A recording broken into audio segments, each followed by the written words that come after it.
Opa, Oma, selamat pagi. Apa kabar? Bersama dengan Tuhan, saya yakin hidup kita akan diliputi sukacita dan pengharapan. Hari ini kita akan memuji dan memuliakan nama Tuhan. Kita juga akan mendengarkan firman Tuhan yang akan dibawakan oleh Pendeta Daud Cevi Neibaho. Dengan tema, Do Your Best. Mari kita siapkan hati kita sebelum beribadah dengan bersaat teduh.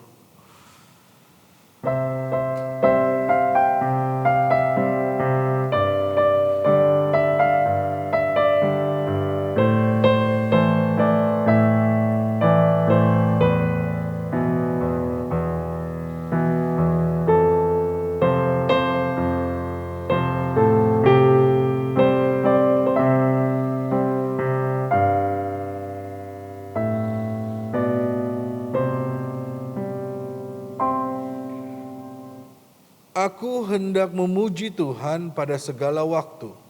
Puji-pujian kepadanya tetap di dalam mulutku. Dengan sukacita kita naikkan pujian, terpujilah Allah.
Opa Oma, mari kita berdoa kepada Tuhan. Bapa di dalam sorga, kami mengucap syukur atas keselamatan yang Engkau berikan kepada kami. Dengan demikian kami dilayakkan untuk beribadah kepadamu. Kami mengucap syukur juga atas berkat-berkat jasmani yang Engkau berikan kepada kami. Ajarlah kami ya Bapa, untuk dapat memberikan yang terbaik kepadamu. Ajarlah kami ya Bapa, untuk dapat mengasihi-Mu dengan segenap hati, segenap jiwa, dan segenap akal budi kami. Di dalam nama Tuhan Yesus, kami berdoa dan bersyukur. Amin. Opa Oma, kini tiba saatnya bagi kita untuk mendengarkan firman Tuhan dengan tema Do Your Best yang akan dibawakan oleh Pendeta Daud Cevi Neibaho. Mari kita siapkan hati kita dengan menaikkan pujian di jalan hidupku.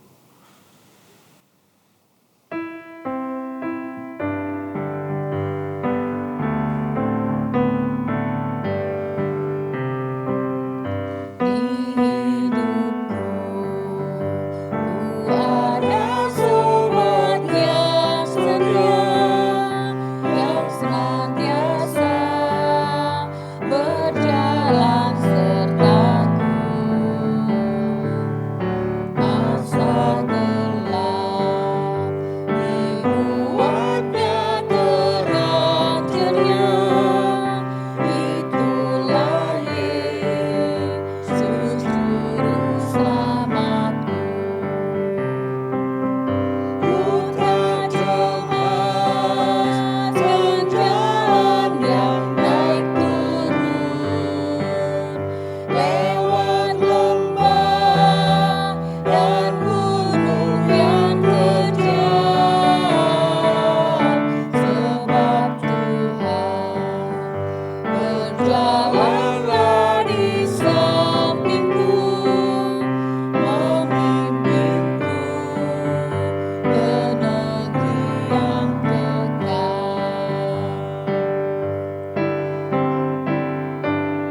Mari Opama kita bersatu hati, kita berdoa.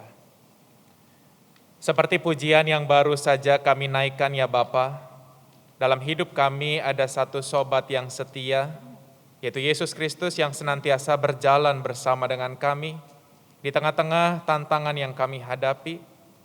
Kami juga bersyukur karena Tuhan Yesus bersedia untuk mati bagi kami, menyerahkan tubuhnya dan darahnya untuk keselamatan kami. Engkau telah memberikan yang terbaik ya Bapa. Dan hari ini kami mau belajar untuk juga memberikan yang terbaik kepada Tuhan dengan sepenuh hati kami, dengan sepenuh jiwa kami, dengan sepenuh akal budi kami. Dan mampukanlah kami juga Bapa pada akhirnya kami dapat mengasihi Tuhan melalui sesama kami, sama seperti kami mengasihi diri kami sendiri. Bapa dalam surga, berkatilah kami, khususnya hamba-Mu yang akan menyampaikan firman-Mu, supaya sungguh nyata Engkau berkata-kata kepada kami, dan sungguh Roh Kudus memampukan kami untuk dapat melakukannya dalam kehidupan hari lepas hari. Terima kasih ya Bapa, kami berdoa di dalam nama Tuhan Yesus Kristus yang sudah memberikan cinta kasih-Nya yang terbaik kepada kami. Amin. Opama yang terkasih, baik yang ada di ruang ibadah maupun yang ada di rumah, kita akan membuka Injil Matius. Matius pasal 22 ayat 37 sampai 40. Matius 22 ayat 37 sampai 40. Jawab Yesus kepadanya, "Kasihilah Tuhan Allahmu dengan segenap hatimu dan dengan segenap jiwamu dan dengan segenap akal budimu.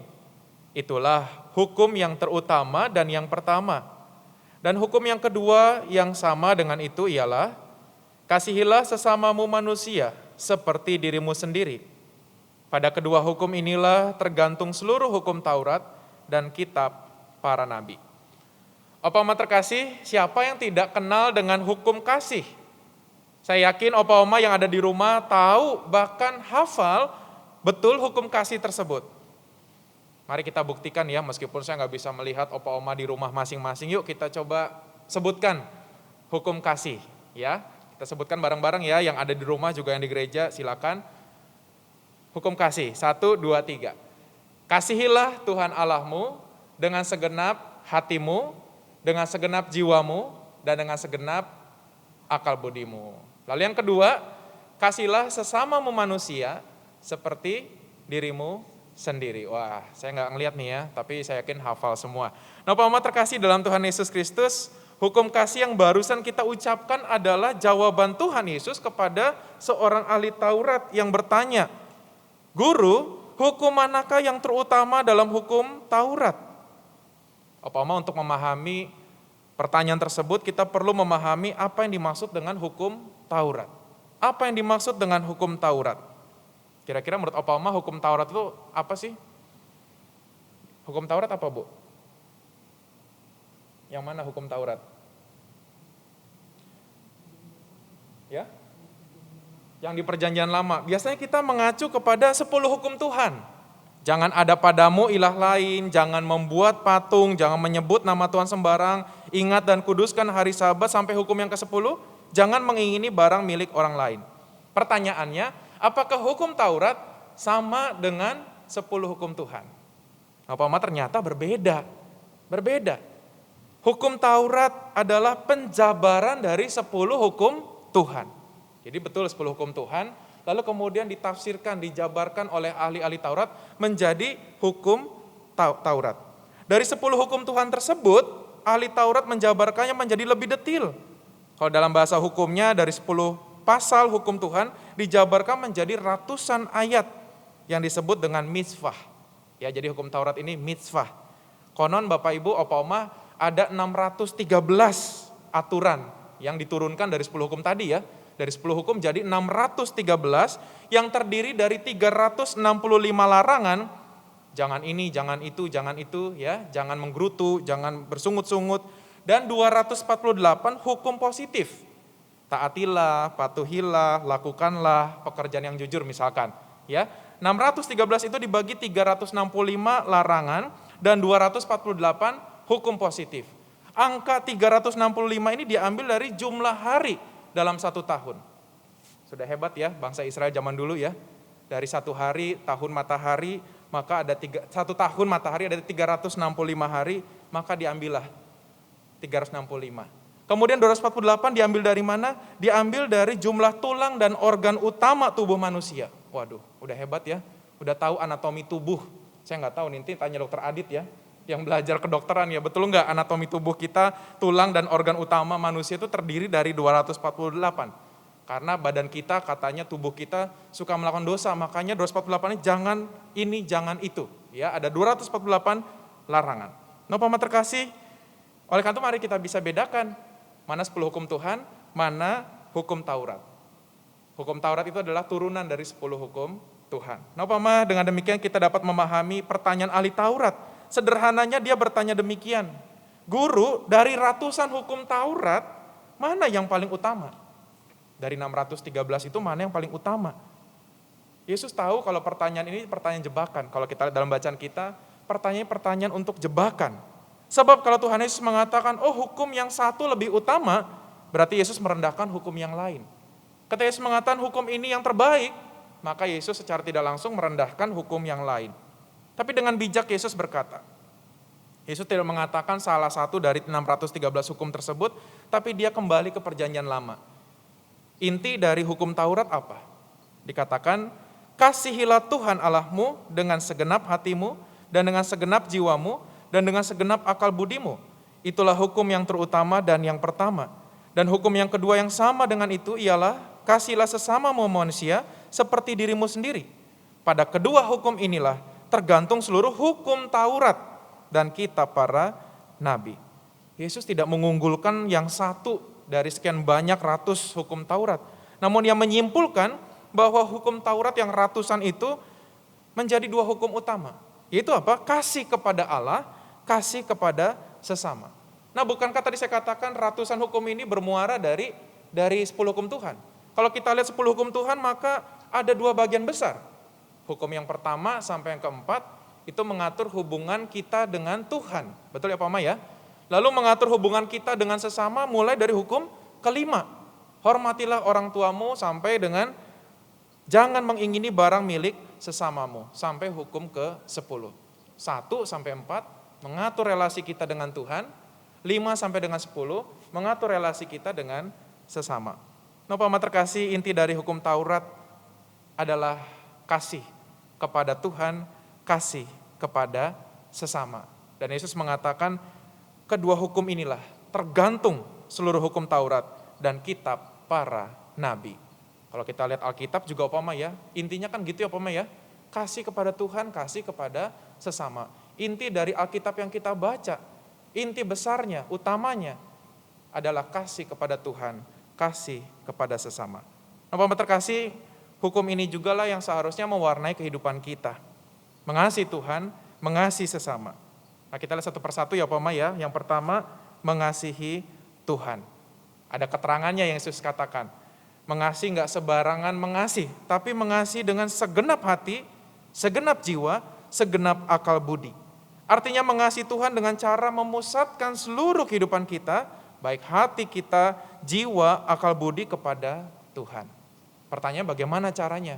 Memusatkan seluruh kehidupan kita, hati, jiwa, akal budi kita kepada Tuhan. Kalau kita lihat dalam 10 hukum Tuhan, maka kita akan dipandu bagaimana kita mengasihi Tuhan. Bagaimana saudara mengasihi Tuhan? Yang pertama, jangan menduakan Tuhan. Jangan menyembah yang lain atau membuat berhala. Mungkin Opa Oma di rumah mengatakan, Pak, di rumah saya nggak ada berhala, nggak ada patung yang kami sembah. Opa Oma, berhala zaman sekarang itu udah modern juga ya. Bentuknya nggak patung lagi. Tapi ketika kita pergi ke orang pintar, lalu kemudian kita mencari pesugihan, ketika kita memegang jimat, itulah ilah masa kini. Ketika kita menggantungkan seluruh hidup kita bukan kepada Tuhan, tetapi kepada harta kita, itulah ilah kita. Ketika kita menggantungkan seluruh hidup kita bukan kepada Tuhan lagi, tapi kepada jabatan kita, itulah kita sedang menduakan Tuhan. Lalu berikutnya apa? Mengasihi Tuhan dengan menguduskan nama Tuhan. Tidak menyebut nama Tuhan sembarangan. Bersumpah, sebut-sebut nama Tuhan. Supaya orang percaya. Gitu kan kata Yesus ya. Sumpah demi Allah, sumpah demi bait Allah, supaya orang percaya. Yesus katakan kalau iya, katakan iya. Kalau tidak, katakan tidak. Selebihnya dari si jahat. Jadi Opa-Oma hati-hati menggunakan kata Tuhan. Ketika kita mengatakan God bless you dalam WhatsApp group misalkan, atau dalam japri WhatsApp, God bless you. Betul nggak kita memakai nama Tuhan itu dengan sepenuh hati? Atau cuma sebagai, ya biasanya begitu Pak. Akhir dari WhatsApp itu kan God bless you. Tapi apakah betul kita benar-benar memanfaatkan nama Tuhan dengan sepenuh hati? Memakai nama Tuhan dengan sepenuh hati atau hanya formalitas? Hati-hati menggunakan nama Tuhan. Kadang-kadang kita suka ikut-ikutan dengan teman kita umat muslim ya. Insya Allah, ya nggak apa-apa juga sih gitu ya. Orang Kristen di Arab juga ngomongnya insya Allah juga. Tapi kalau kita mengatakan insya Allah, apakah betul-betul kita mau mengatakan insya Allah dengan sepenuh hati? Atau jangan-jangan cuma nolak secara halus? Sebenarnya saya nggak mau datang nih, misalkan ya waktu kebaktian onsite ya, nggak mau datang deh ke kebaktian lansia, saya bilangnya insya Allah. Padahal sebenarnya saya nggak mau datang, tapi saya bilang gitu aja deh. Kita sudah menggunakan nama Allah dengan sembarangan. Saudara yang terkasih, jangan menyebut nama Tuhan dengan sembarangan. Lalu dalam hukum yang keempat, ingat dan kuduskan hari Sabat. Beribadah kepada Tuhan. Aduh Pak Daud, ibadah online tuh nggak enak. Enakan ibadah onsite. Iya sih Opa-Oma ya. Kalau ibadah onsite mulai jam 10, Opa-Oma biasa datang jam berapa tuh? Kalau ibadah onsite udah jam 9 ya. Jam 9 udah ada tukang absen ya, Ibu Fora sama Ibu Susan di depan ya. Jam 9 udah pada datang. Jam 8 juga udah datang gitu ya. Apalagi kalau ada cek darah, cek segala sesuatu, cek dompet semua ya. Itu udah datang dari jam 8. Nah, Opa-Oma terkasih memang gak enak, tapi itulah situasi pandemi. Yang kita hadapi saat ini, gak ada pilihan, suka gak suka. Kita mesti beribadah secara online. Doa kita apa? Supaya Opa-Oma nanti dapat vaksin semua, kita semua dapat vaksin.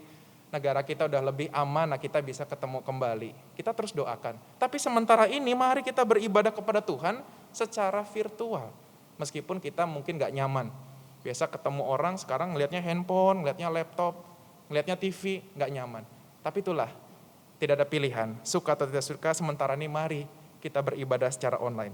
Nah, berbicara tentang ibadah, ternyata tidak hanya hari Sabat saja, tetapi setiap hari adalah ibadah. Ketika Opa-Oma makan, tidur, memasak, mencuci, menemani cucu belajar online, belanja sayuran, itu adalah ibadah juga. Lakukanlah semuanya itu seperti kita melakukannya untuk Tuhan. Ketika kita memasak, masaklah dengan happy. Ketika kita belanja, belanjalah dengan kasih. Nawar boleh nggak Opa-Oma? Bisa nawar nggak? Boleh nawar Bu? Boleh ya, tapi jangan kebangetan juga kalau nawar ya. Kalau nawar cabai lagi mahal nih Opa-Oma ya. Jadi di rumah juga sambal dikurangin, lagi mahal ya. Berapa Bu sekarang? Udah kayak harga daging ya? Wah udah 100 lebih ya. Ini syuting nih bulan Februari, nanti ditampilin Maret, nggak tahu mungkin Maret udah turun kali ya. Tapi artinya apa? Ketika kita nawar 100.000 ya. Lalu kemudian si abang bilang 100.000 cabai. Terus kita nawarnya 50.000 kan kebangetan juga gitu ya. Nawarlah secara Kristiani ya. Jangan nawarnya seperti orang dunia. Nah, saudara yang terkasih dalam Tuhan Yesus Kristus, ketika saya dan saudara makan dengan tahu, tempe ya, kita tetap mengucap syukur.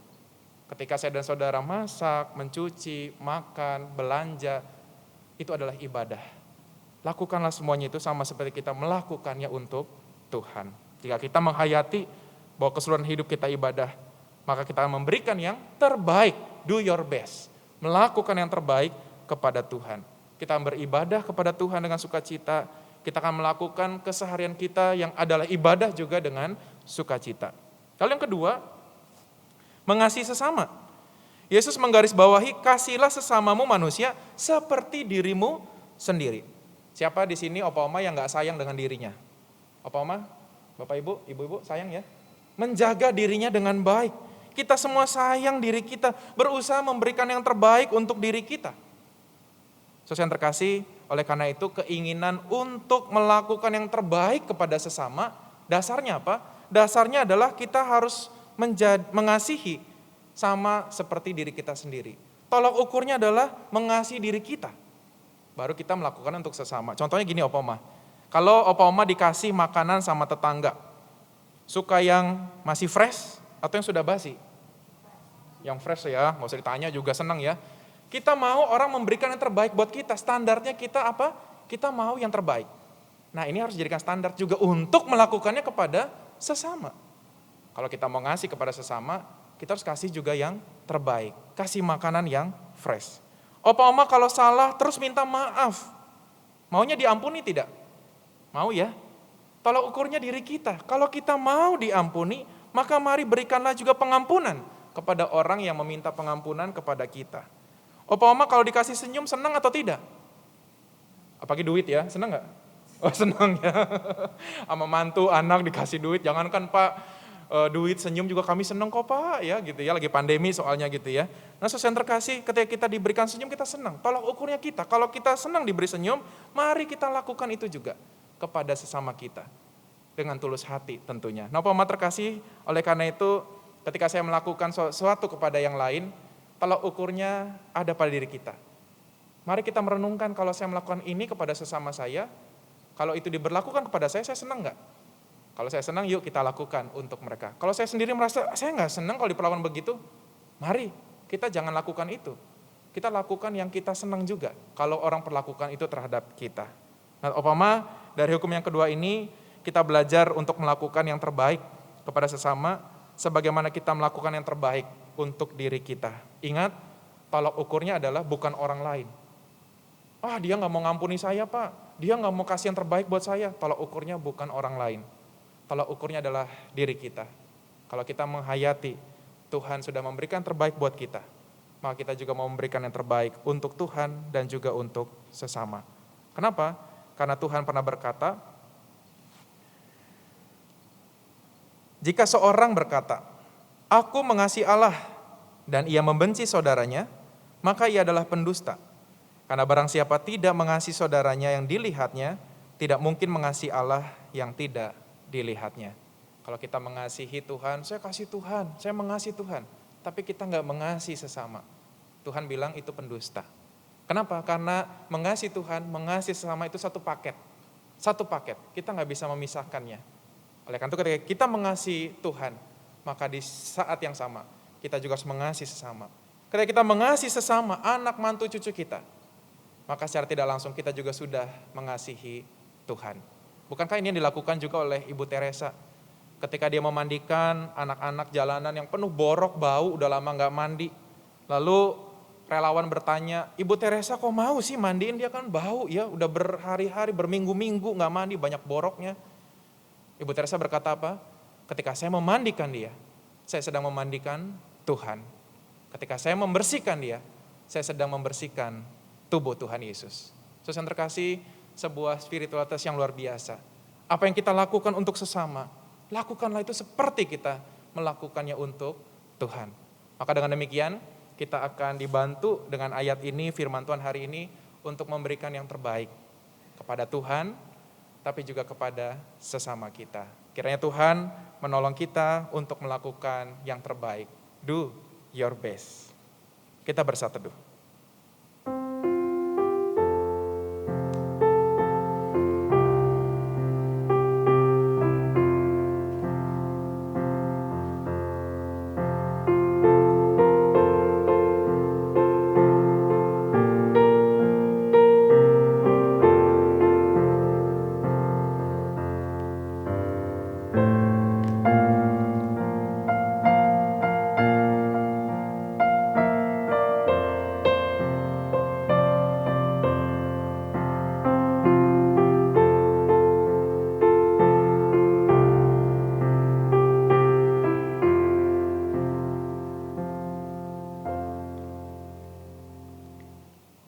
Mari Opoma kita berdoa.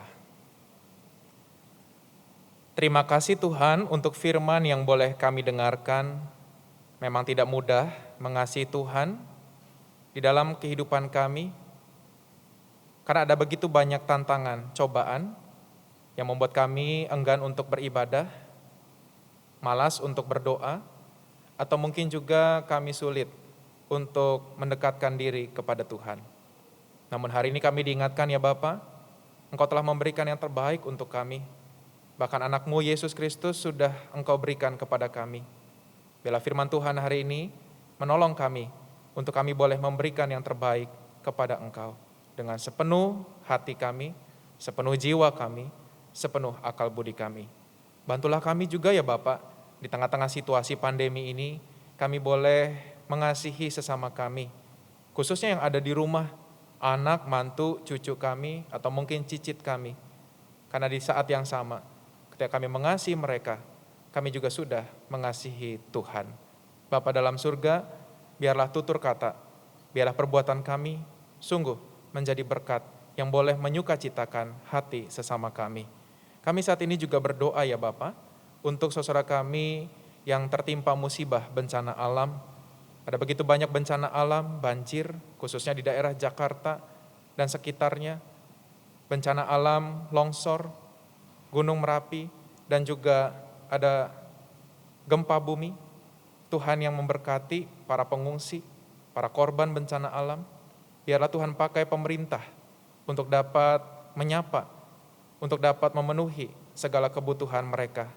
Kami berdoa bagi mereka yang berduka karena kehilangan rumah, kehilangan harta, kehilangan orang-orang yang mereka kasihi. Tuhan yang boleh meneguhkan mereka. Pakailah kami juga ya Bapak, khususnya ketika kami memasuki minggu-minggu Prapaskah, ketika kami menyalurkan aksi penyangkalan diri, biarlah kami boleh tergerak untuk menolong sesama kami yang menderita melalui bantuan yang kami sisihkan. Kami juga saat ini berdoa ya Bapak untuk bencana pandemi yang masih terus kami berhadapan dengannya. Tapi kami percaya Tuhan, segala sesuatunya pasti akan berakhir dan Tuhan akan memberikan yang terbaik, indah pada waktu Tuhan. Kami bersyukur untuk vaksin yang sudah mulai diproses untuk kami terima, Tuhan yang tolong kami. Dan kami bersyukur untuk para lansia yang juga boleh mendapatkan kesempatan untuk mendapatkan vaksin itu. Biar itu semua boleh mendatangkan kebaikan bagi tubuh kami, sehingga kami boleh mendapatkan kekebalan tubuh dari virus corona. Sehingga pada akhirnya situasi pandemi ini boleh berakhir, kami boleh berjumpa kembali dalam peribadan kami di gereja Tuhan di tempat ini. Kami boleh bertatap muka, itulah kerinduan kami. Namun di atas itu semua Tuhan kami percaya, Tuhan punya rencana yang indah di balik rencana yang kami miliki. Kami juga saat ini berdoa Bapak untuk saudara kami yang sakit. Kami teringat untuk Ibu Sinta Sutardi, Ibu Mariati Chandra, Ibu Anita, Ibu Linda Tandayu, Bapak Cendana Wiraya, Bapak Heri Setiawan, Ibu Isnarti Hananto, Ibu Susan Setiawan, Ibu Flora Fermanto, Ibu Yanti. Tuhan yang memberkati mereka di dalam sakit yang mereka hadapi, dan kami mohon Tuhan juga boleh memberkati mereka dengan hati yang bersukacita, pengharapan yang penuh, sehingga dalam pembaringan mereka boleh tetap beriman bahwa Tuhan menemani mereka. Kami juga teringat Bapak untuk Opa Oma yang berulang tahun, Ibu Ratna Wijaya, Ibu Sutinah Endang, Ibu Flora Fermanto, Bapak Syamsu Effendi, dan juga saudara kami yang mungkin tidak kami sebutkan, tapi kami ingat ulang tahun mereka, ataupun mereka merayakan ulang tahun pernikahan. Kiranya Tuhan yang boleh memberkati mereka. Biarlah sukacita itu Tuhan sempurnakan dalam kehidupan mereka, sehingga sepanjang kehidupan yang akan datang, mereka boleh diliputi dengan syukur kepada Tuhan. Bapa dalam surga, kami menyerahkan keluarga kami, menyerahkan anak, mantu, cucu, ataupun cicit kami. Dalam setiap kesibukan mereka, biarlah Tuhan memberkati mereka. Di tengah-tengah pandemi yang mereka hadapi, biarlah Tuhan tetap memberikan rezeki kepada anak, mantu kami, cucu kami, dan mereka yang masih bersekolah, Tuhan juga yang boleh memberkati.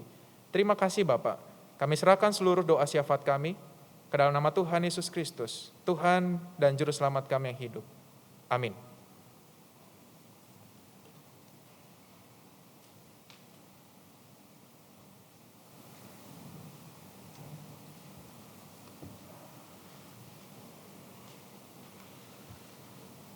Opa Oma, mari kita memberikan persembahan syukur kita kepada Tuhan.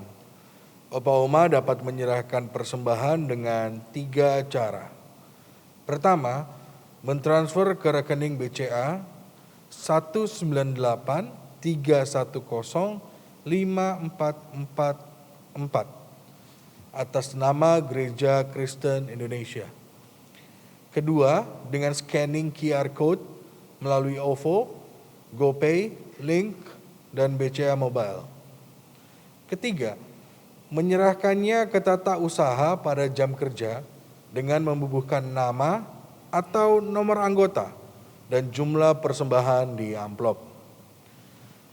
Firman Tuhan berkata, "Berikanlah kepada kaisar apa yang wajib kamu berikan kepada kaisar, dan kepada Allah apa yang wajib kamu berikan kepada Allah." Mari kita berikan yang terbaik kepada Tuhan sambil memuji Tuhan. Sudahkah yang terbaik kuberikan?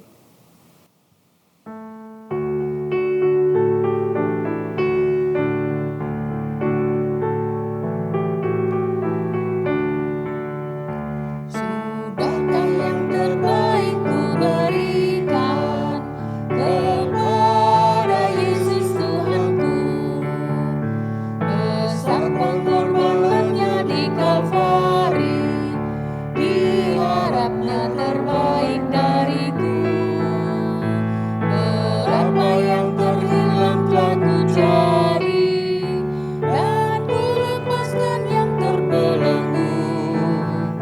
Sudahkah yang terbaik ku berikan kepada Yesus Tuhanku?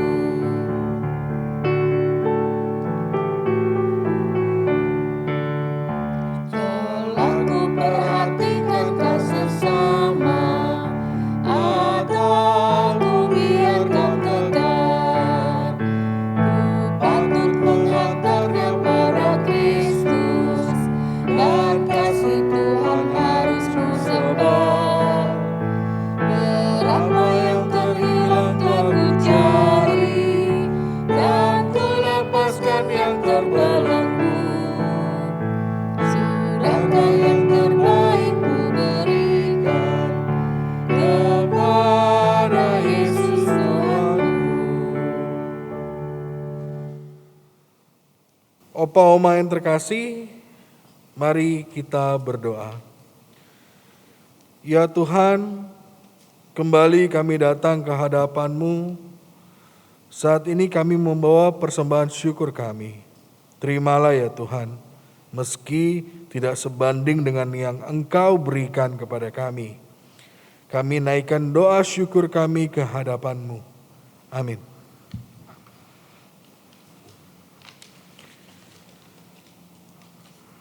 Opa Oma, hukum kasih telah mengajarkan kepada kita untuk memberikan yang terbaik kepada Allah.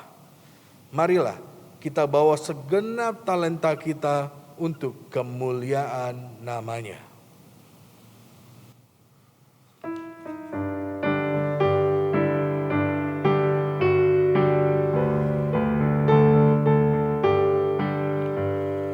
Kita sudah ditebus olehnya, inilah yang dilamualismu. Maju terus dan kinarkan hatinya, sanjung rajamu.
Opa Oma, arahkanlah hatimu dan terimalah berkat Tuhan.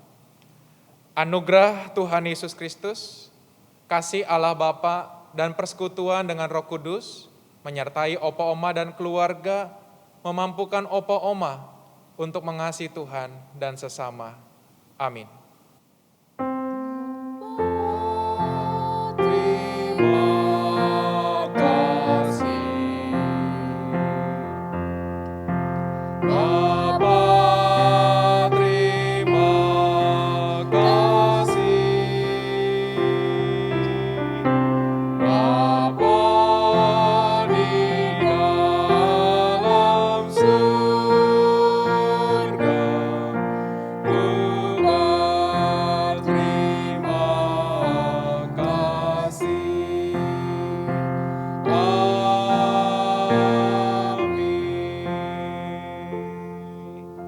Saat teduh bagi kita.